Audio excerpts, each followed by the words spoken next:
புதுக்கோட்டை மாவட்டம். சுமார் 2000 ஆண்டுகள் பழமையான அகஸ்தீஸ்வரர் கோவில் அறந்தாங்கியிலிருந்து 8 கிலோமீட்டர் தொலைவில் உள்ள எட்டியத்தளியில் உள்ளது. அகஸ்திய முனிவர் வழிபட்ட தலம் இது. இவ்வாலயத்தில் சனி பகவானுக்கு ஒரு சந்நிதி கட்டப்பட்டது. திருநள்ளாறு சனி பகவானை விட இவர் அருள் வழங்குவதில் பல மடங்கு சக்தி மிக்கவர் என்று கூறப்படுகிறது. அகத்திய மாமுனிவர் காசி விஸ்வநாதரை வணங்கிவிட்டு இத்தலம் வந்தார். அதே சமயம் அஷ்டம சனியால் பாதிக்கப்பட்டிருந்த தொண்டை மண்டல மன்னன் காளிங்கராயன் சனிதோஷம் நீங்க திருநள்ளாற்றுக்கு இந்த வழியே வந்தார்.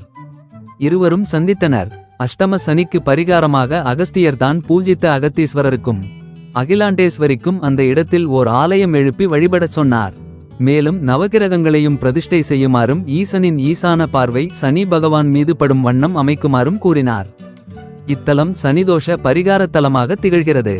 தமிழகத்தில் மற்ற ஆலயத்தில் நவக்கிரகங்களில் சனி பகவானும் இடதுபுறம் ராகு பகவானும் வலதுபுறம் கேது பகவானும் இருப்பர். ஆனால் இந்த ஆலயத்தில் சனி பகவானின் வலதுபுறம் ராகு பகவானும் இடதுபுறம் கேது பகவானும் உள்ளனர். இந்த ஆலயத்திற்கு வந்து நவக்கிரகங்களை வழிபட்டால் சனி தோஷமும் ராகு தோஷமும் நீங்குகிறது.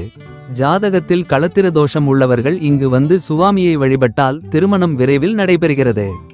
இந்த வீடியோ பிடித்திருந்தால் லைக் பண்ணுங்க, ஷேர் பண்ணுங்க, சப்ஸ்கிரைப் பண்ணுங்க. மீண்டும் அடுத்த பதிவில்